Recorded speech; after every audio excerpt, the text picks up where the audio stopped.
Okay, I couldn't see you in my screen. Yeah. Casper, maybe you want to introduce yourself as well? Yeah, nice to meet you, everybody, and thank you for your interest in our new PCAF standards. So I'm Casper Noach, calling in from my home office here in the Netherlands.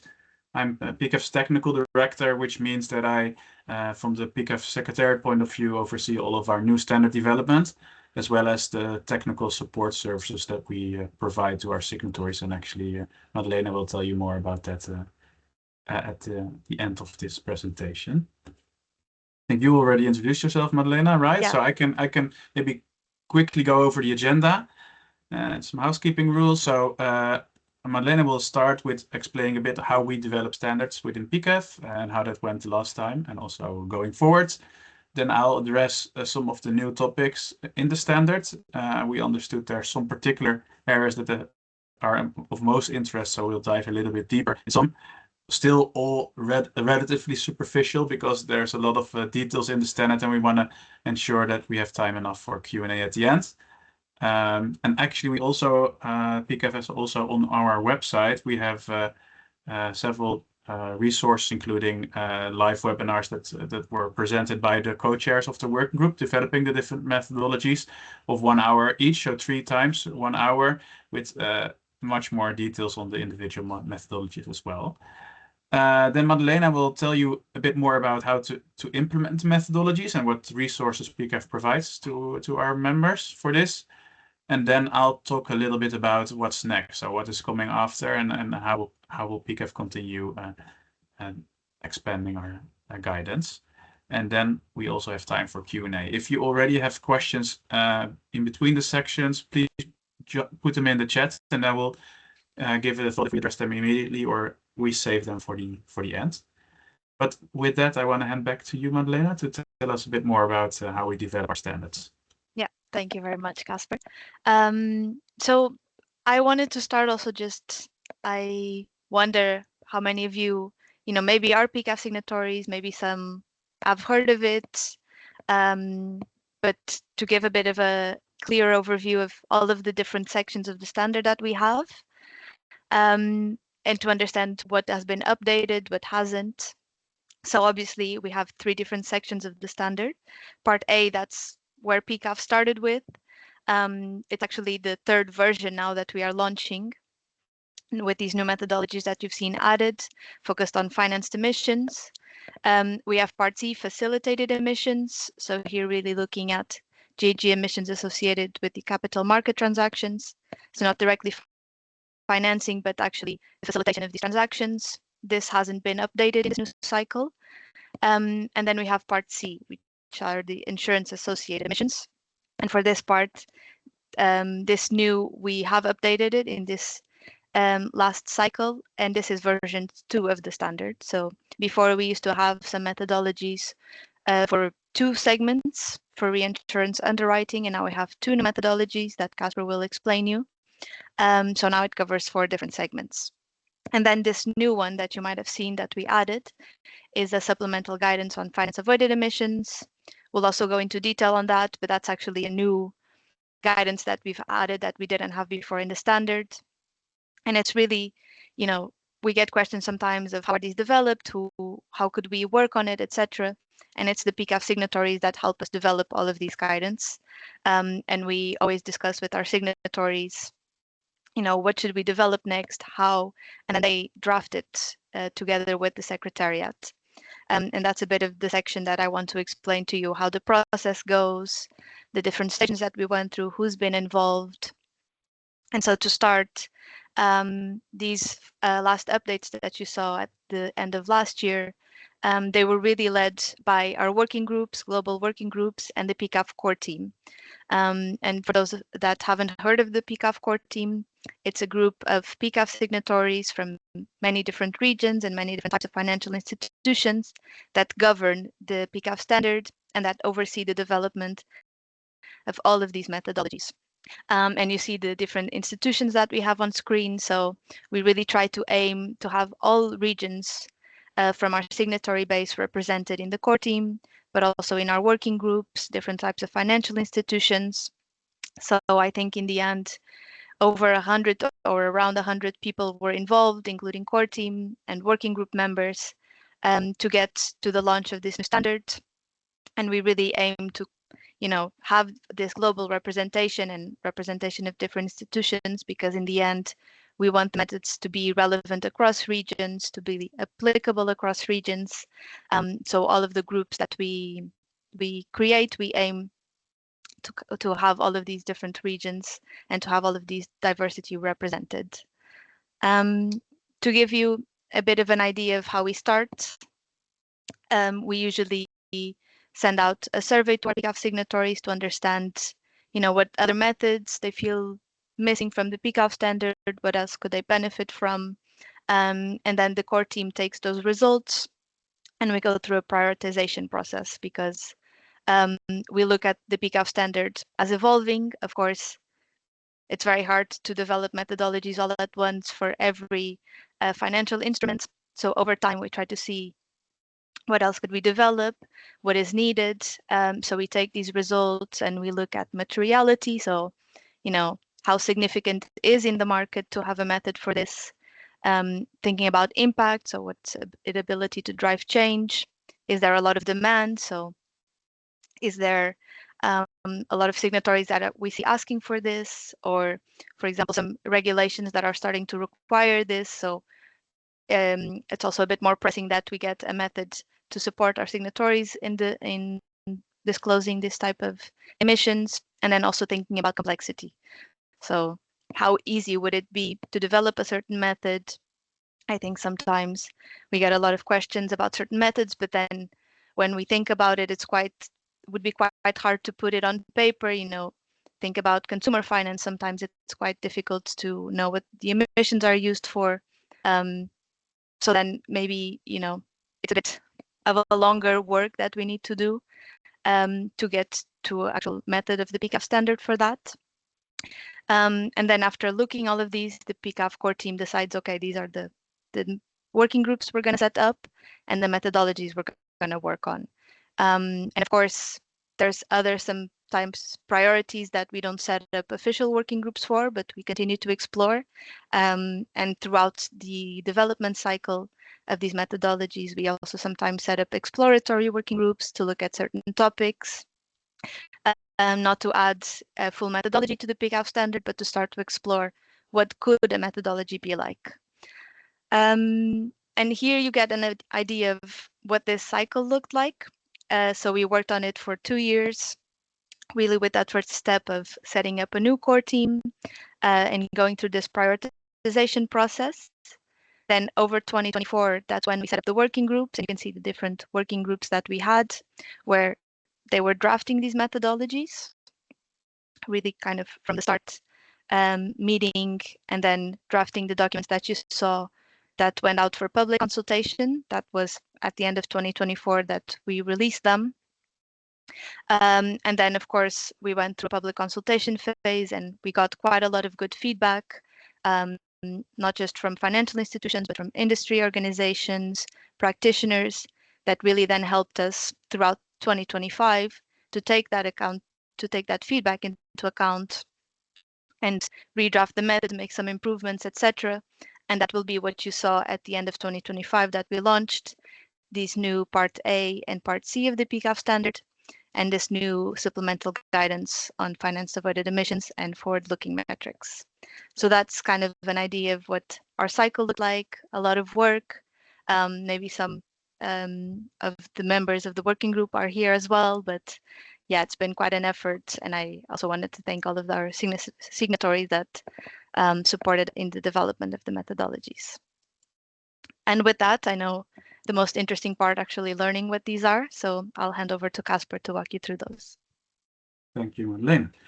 So now, what are these new methodologies that we've added? So we structure it for the different parts of our standard, starting with Part A on finance emissions. So the first methodology that we add is on use of proceeds accounting, which is a method that enables financial institutions to account for the specific greenhouse gas emissions from, for example, assets that are financed through what we call use of proceeds structures. So what could that be? That could think, for example, about equity or debt funds, labeled bonds, special purpose vehicles, green bonds, for example. And it can be both projects, companies, or assets. And this methodology then allows financial institutions, if they know where the proceeds are flowing, so where the investments are made, to be more precise on reporting those emissions versus just taking the company average. A second and quite complex product category that we added is securitization and structured products, which addresses emissions from pools of loans or receivables, which are then packaged together and resold to investors. Think, for example, about covered bonds, collateralized debt, mortgage-backed securities. And this methodology uses a look-through approach, so it actually looks to the underlying assets that are financed through these vehicles, and then attributing, calculating emissions at the asset level. So what is, if it is our mortgages, then it would use the residential buildings or mortgages methodology, and then allocating them to investors based on their holdings, the share in the total. Then two methodologies that you, or actually three of them that you asked us to dive a little bit deeper in. One is sub-sovereign debt, the first one. And this covers bonds, loans issued by regional or local government entities. And it also distinguishes between two different types of issuers. The first one is the most relevant for this asset class is the sovereign-like issuers. These are issuers that have a specific jurisdiction over a region or a state. Think about states like New York State, provinces like the one of Quebec, or individual municipalities. And for these issuers, we look at the territorial emissions, so the emissions that are occurring within that specific jurisdiction, within the specific region. And actually the attribution then happens in line with how we already have developed a methodology for sovereign debt, so at country level, based on PPP adjusted GDP. So outstanding amount, outstanding loans, for example, or bonds over PPP adjusted GDP. Then there's also a different type of issuers, which the working group called corporate-like, which are issuers that typically provide public services. This can be government-owned agencies, for example. Think about waste management companies, energy companies, and they actually operate much more like a company or an organization. And the additional benefit here is that they typically also have a balance sheet. So where we need it for sovereign-like issuers and also for sovereigns themselves, we needed to attribute based on GDP because there wasn't a balance sheet available.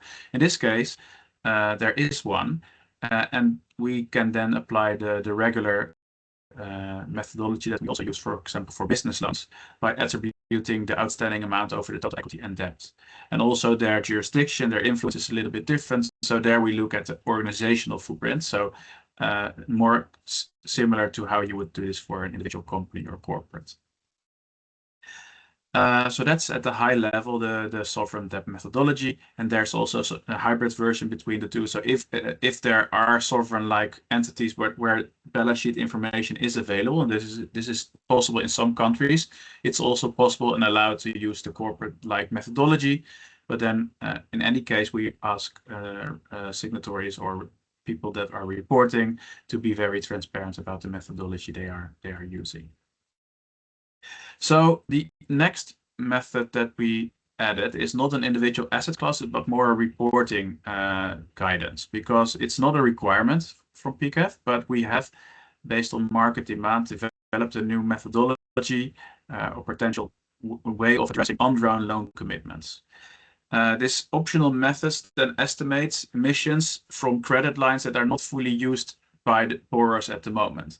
Since these exposures are not currently on the balance sheet, the original PCAF standard didn't include a method for this, because we say follow the money, and as soon as something is on the balance sheet and there is an actual exposure, that is the moment where you have financed emissions. However, ISSB, or to be more precise, IFRS S2, asked for reporting on this metric of undrawn loan commitments.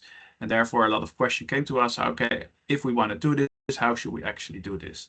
So here, PCAF then had a working group as well, which discussed both the definition of which is voluntary definition that we included in the PCAF standard of undrawn loan commitments, but also how to attribute emissions to those undrawn loans. And actually, the final methodology is quite similar to the ones of drawn loans, which is attributing the share of the undrawn loan amount over the total enterprise value of the company. There was also a discussion of potentially weighting and applying a weighting factor over these undrawn loan commitments or emissions, because some respondents, especially in public consultation, felt that assuming 100% undrawn loan commitments would overstate the responsibility, because if you look over throughout the year, a large percentage of these undrawn loan commitments is actually never drawn. We decided to keep it simple, relatively simple, to really report this separately and require using 100%. There is also not one weighting factor that applies for all, because in different jurisdictions, in different countries, in different market settings, the percentage can differ quite a bit. But if individual institutions would like to apply such a weighting factor, that's possible, but just separately and while disclosing how they would do that and why they take this specific factor. So that is on sub-sovereign debt and undrawn loan commitments. And then finally, fluctuation analysis or inventory fluctuations. There was a specific work group and also a consultation paper on this methodology, or this potential way of addressing inventory fluctuations. As you might know, financed emissions are influenced by different elements. First of all, of course, emissions in the real economy, and which can change and hopefully go down. And that is, of course, something you want to measure. Secondly, it's based on the portfolio and the exposure to different companies in the portfolio, or different assets in the portfolio. And as the portfolio changes, of course, the finance emissions also change. And that is also something you want to measure and see in the end results. There are, however, some other aspects, for example, inflation, for example, market cap fluctuations, which can also influence the results and are less connected to real world or real economy changes. And in general, since there are so many different elements that can influence the end results, it's sometimes hard to understand just based on the final number what is causing these changes. So that's why this group has looked at different ways of addressing that. One option was to normalize this and to require normalization, but there wasn't really a clear and preferred methodology for this, and even these normalizing or dampening approaches still had their own particular issues. So eventually the group concluded that the most, also based on public consultation input, that the most appropriate approach here would be to do fluctuation analysis. So basically transparently reporting as a financial institution what are the different elements driving the changes in the end result, and being transparent about that, especially if these drivers are not real world emission changes, but other factors that weigh into the end results. And related to this, the standard also included a recommendation to account for inflation in the emission factors as well, because some emission factors that are used by financial institutions, but also by companies, actually are economic based, so based on dollars or euros invested or spent. And of course, if you forget to correct these for inflation over time, then you would also get to the wrong result, because the value of money changes over time, and a dollar spent in 2020 is not the same as a dollar spent today. So those were at high level the different methodologies and the changes that we implemented in part A. So then let's move to the supplemental guidance. So or maybe actually let me see if there's any questions, since there's a lot of content covered. Let me see if anyone has a question already. I don't see anything in the chat, but if you have a question or would like to raise your hand before we move to the next topic, maybe that's helpful.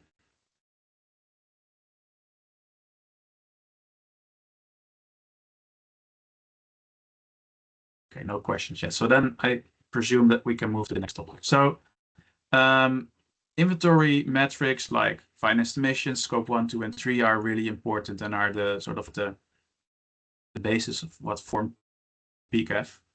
But we also realized based on market requests and demand that there's other alternative metrics that are also relevant, especially for the financial sector.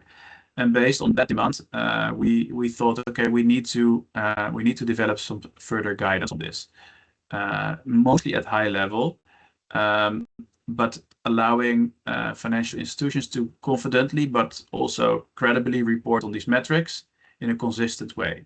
And we identified two types of metrics here. One is financed avoided emissions. I will get to what that is in a second, and also some more forward-looking metrics. At the base of this, PCAF requires every financial institution reporting on these to do this separately.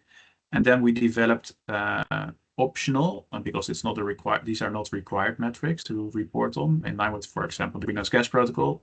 But we developed a guidance that financial institutions, when reporting on these metrics, can use to prevent both misinterpretation of numbers or greenwashing, establish clear guardrails, and standardized way of reporting, and ensure transparency and consistency in disclosure, so that when there are reports on these metrics, that the stakeholders that reading these reports can actually see where they are based on.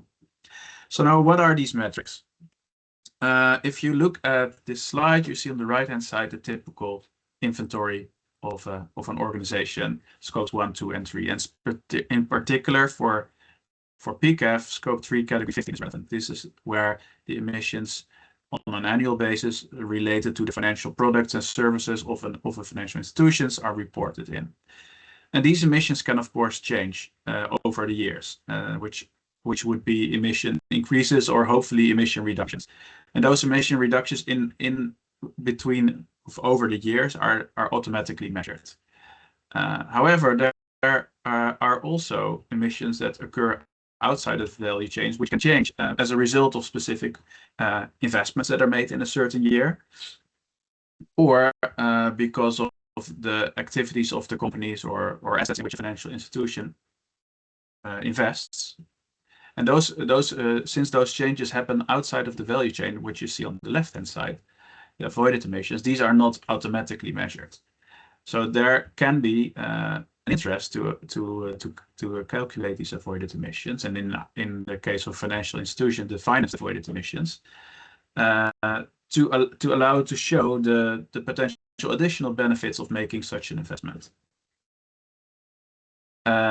And then there's also carbon removals, and those can actually happen both within and outside the value chain. So this is what sort of happens within the year. So you make an investment, and over time these emissions can reduce, or an investment can cause avoided emissions. Then there's a second element in this. This is a time element, that some of these investments can also have impacts in the future, which are then future emission reductions. For example, if you provide a loan that has strict requirements on setting targets or reducing emissions over time, those emission reductions that you sort of influence today by making that investment aren't automatically visible. And this is where the forward-looking metrics that we talk about in a minute come into play. So there you look at the future emission reductions that can occur through as a result of a specific loan or investment, or future avoided emissions.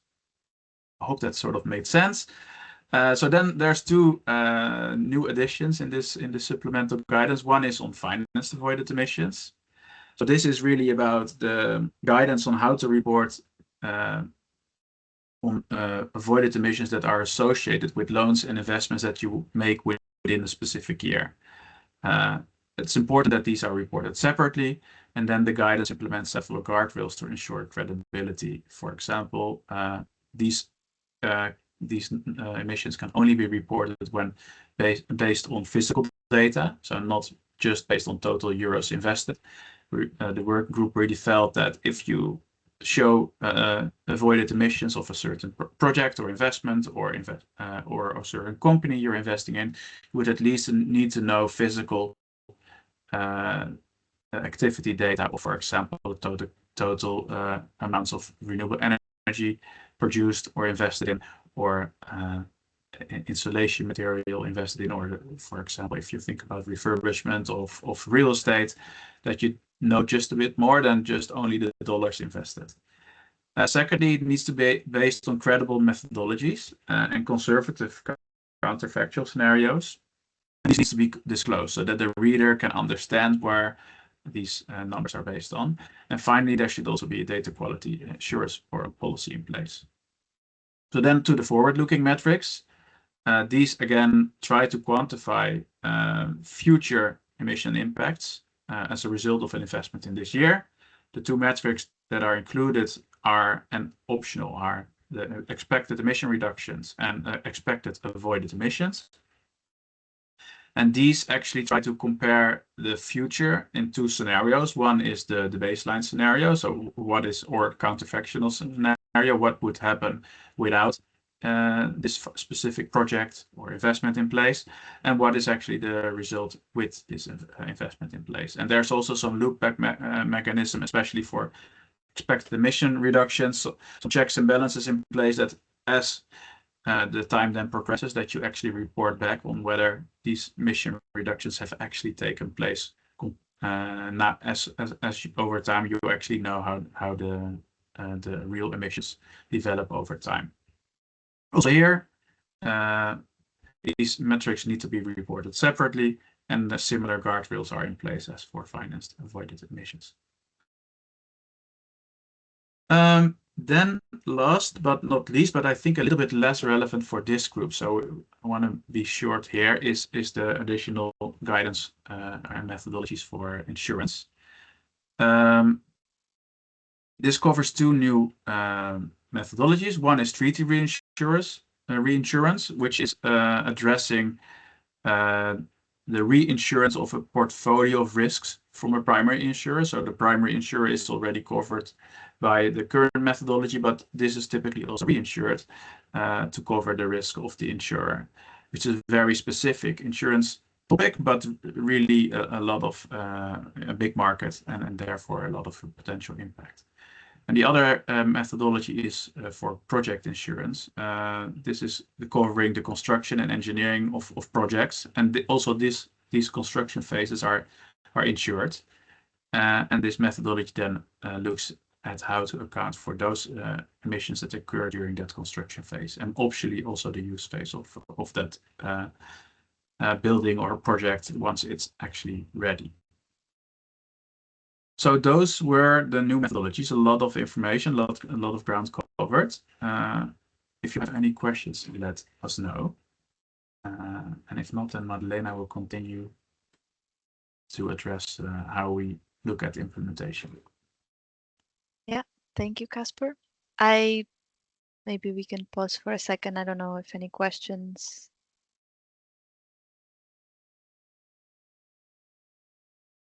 But otherwise, I will also keep going. So now just speaking a bit about implementation of the methods, what PCAF has to help our signatories with calculating these methods. And first to start, I know there's quite a few questions sometimes of when should we start applying the methods? Is there a timeline that PCAF defines that you need to meet? And for PCAF, we say there's no fixed deadline, but we expect signatories and financial institutions to adopt the new methods as soon as feasible. So, of course, our aim is always for practicality, gradual adoption, and being aware that some of these methods are quite specific and data availability can change a lot across the regions, across asset classes. It might be a bit difficult to implement some of these methods right away compared to others. So there's no fixed deadline for all of these new methodologies that you need to meet. What we say or what we ask of financial institutions is to transparently disclose which of the portfolio segments are being covered by the emissions disclosures and what is being excluded. So when you make your reporting, just being transparent about how much of your portfolio you are covering, what are the methodologies you are using, and what are you not covering. And this way it allows, financial institutions to really prioritize maybe the more high impact areas, starting to get familiar with the methodologies, collecting the right amount of data, and then going from there. And then speaking a bit more about resources, what do we offer for our signatories to help them apply these methodologies?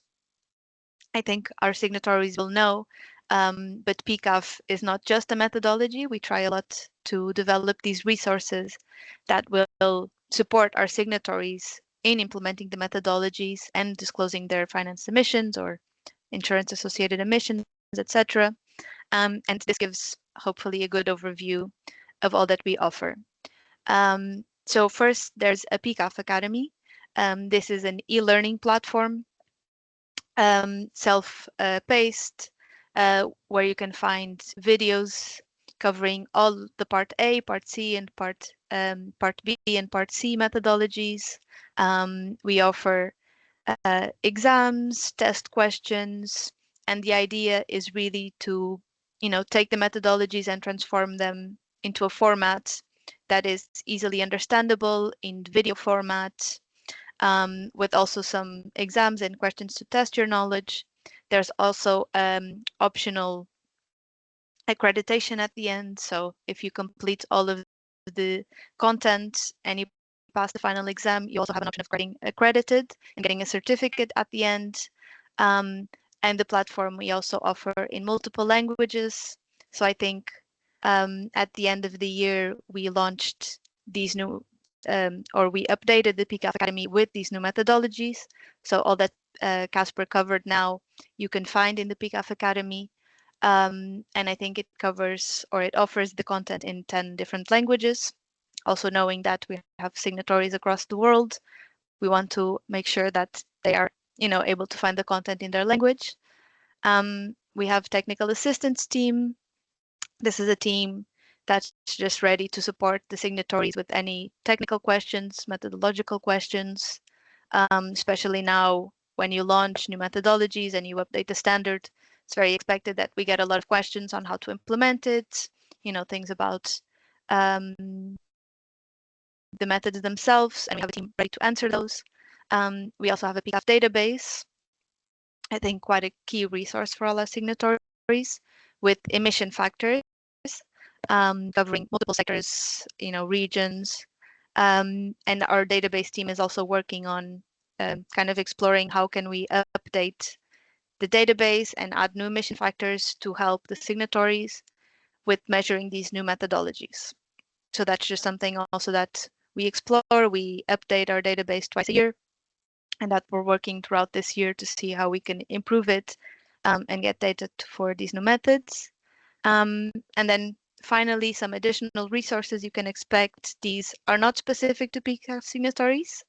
These will be published publicly on the PCAF website.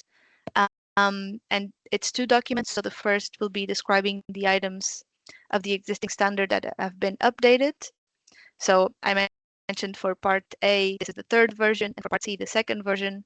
So we've made some updates to the also older methodologies, no methodological changes, but rather adding some clarifications or some more information based on a lot of frequent questions that we got.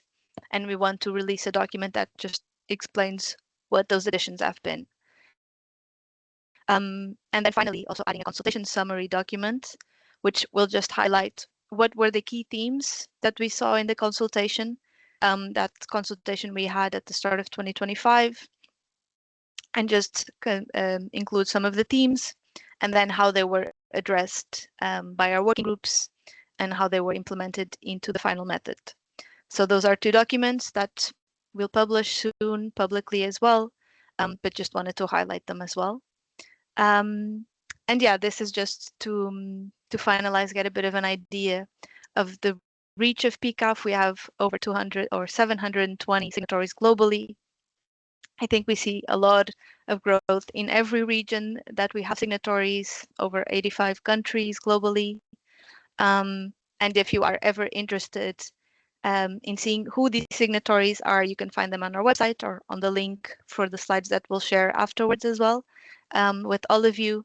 But, just to get an idea also why it's so important that we have a PCAF Academy with multiple languages and, the wide signatory base that we have to support us in developing these methods and to define kind of our priority areas.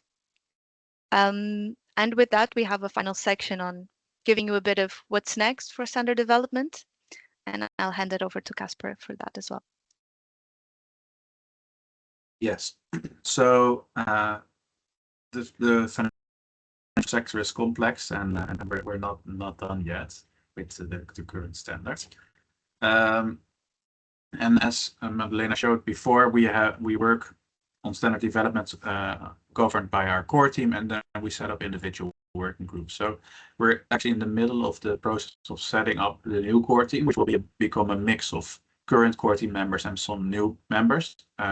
There's been quite a bit of growth in our signatories lately, also, for example, in the Asia Pacific region and other regions. So we're have done an outreach to all signatories to apply for a role in the core team, and we hope to formalize this group pretty soon. So this group can then move forward with identifying focus areas like we've done in the last time as well. I'll show you in a minute. There's still a long list of topics that we can potentially address.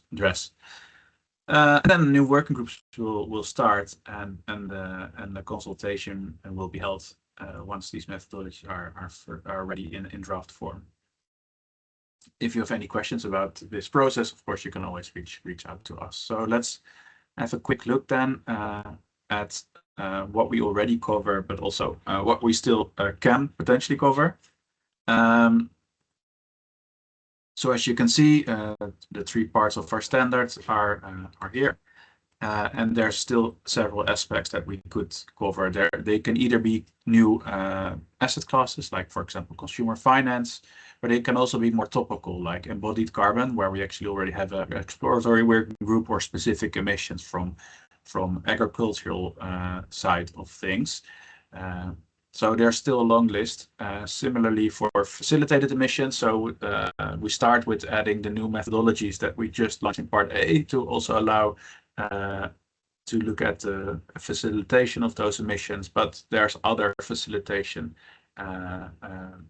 possibilities where there's not a direct investment, but there might be an indirect facilitation of emissions.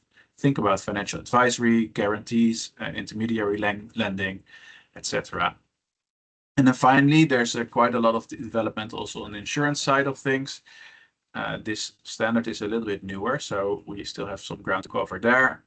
Think about personal insurance, home, life insurance, but for example, also, which is quite different, what happens in case of a claim. So currently we look at insurance underwriting, which are the emissions associated with operating a vehicle, or owning and operating a house, which insurance allows you to do. Without insurance, you can't go on the road, for example. But then you look at the operational emissions.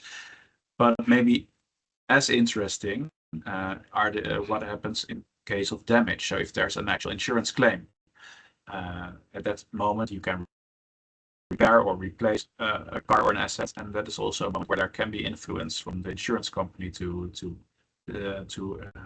reduce emissions over time. So that's actually an area where there is already an exploratory group underway, and we probably will develop a new methodology on this this year. So this is actually what we wanted to share, and this is also the moment where we could go for questions. Please raise your hand. It can be on the topics we addressed. It can also be on something completely else that you want to ask to PCAF. We're here now. Thank you, Casper. Thank you, Madalena. If there is any question from signatories, please raise your hand. We received one question from one of our signatories. I put it in the chat, so if you could answer to that. Yeah, Madalena, do you want to take that one? Yeah, happy to. So I think I don't know if I could read it out, but could you explain how PCAF differentiates multifamily homes within the categories of commercial real estate and mortgages for Germany and Europe? According to our research, we have found that in North America,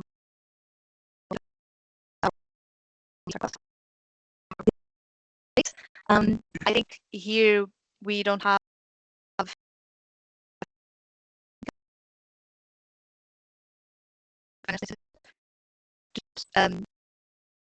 segment of what multifamily homes would fall under mortgages, or when it actually starts being commercial real estate. And then, I mean, reports. Methodology is right for the emissions of operating or the energy use in those buildings. In terms of emissions, it wouldn't really differ. Exactly. And then it's mostly best to align with your own classification internally, what works best for you. Yeah, the numbers. Yeah.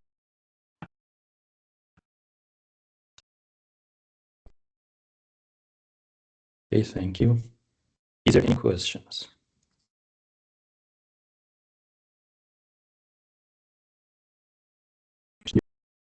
So yes, sort of yes. And this is, I think there are databases, not including all scopes. So the PCAF database team is continuously scanning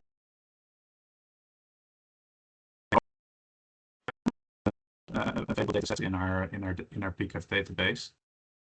I wouldn't know by heart the source now, but for signatories we do have some data available, and the team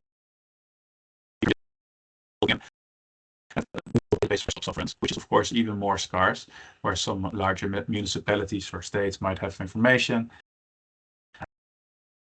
To have it for individual standards in the world, for the some data sources available.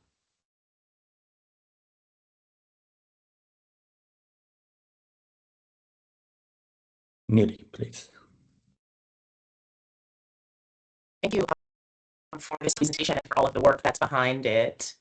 I'm also thinking about updates to standards coming forward around this STI, greenhouse gas protocol, working on some revisions to its standards. I'm just curious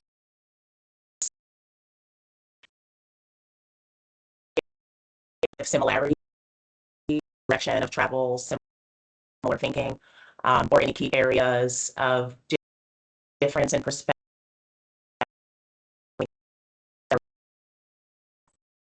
Understanding? We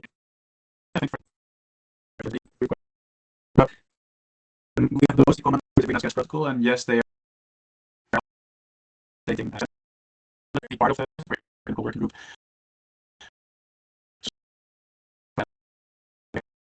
It's just more relevant for us, and we're actually working in good harmony, trying to ensure that the gas protocol eventually comes with is you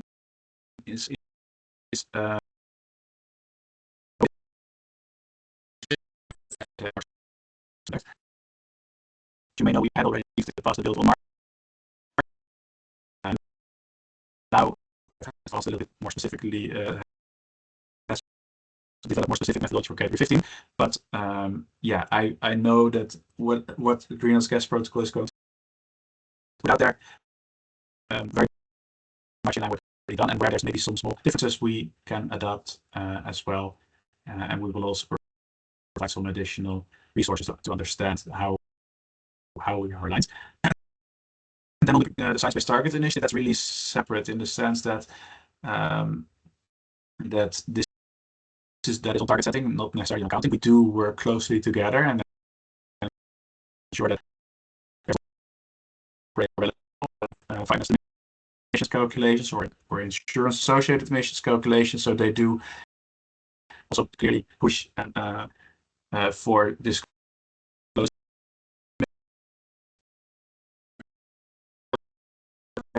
Also, the finance emissions or absolute scope 3 emissions are really relevant metric to measure the transition to net zero, for example.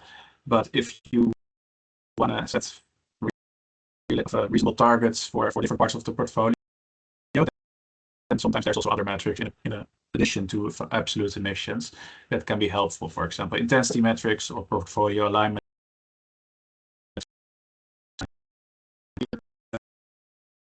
But it is a different target setting, is a really different field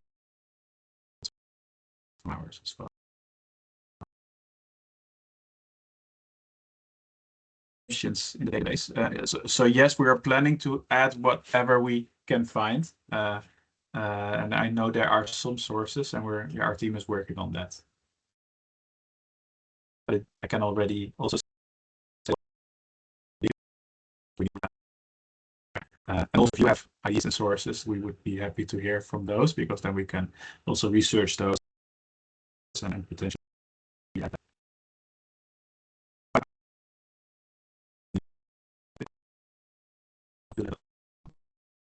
No, that was super helpful, and I'm really happy.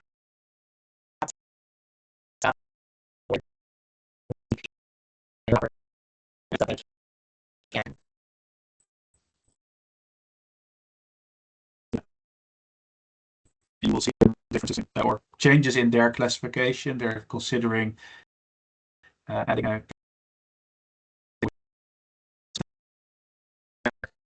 finance missions, and 16 might identify different ways of facilitating missions, which go beyond just financial facilitation.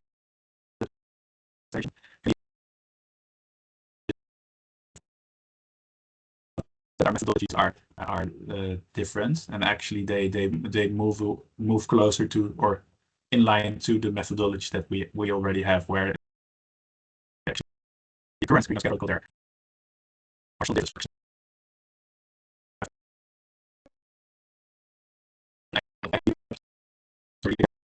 Doing that, for example,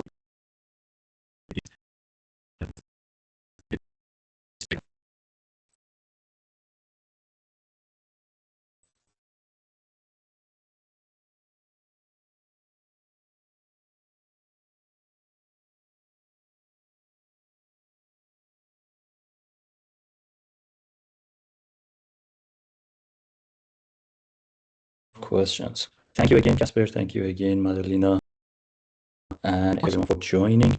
I will, or Mel will, share the recording and the slides after this call with you all. And thank you for joining again. Thank you. Bye. Thank you very much. Thank you for inviting us. Bye bye. Bye, everyone.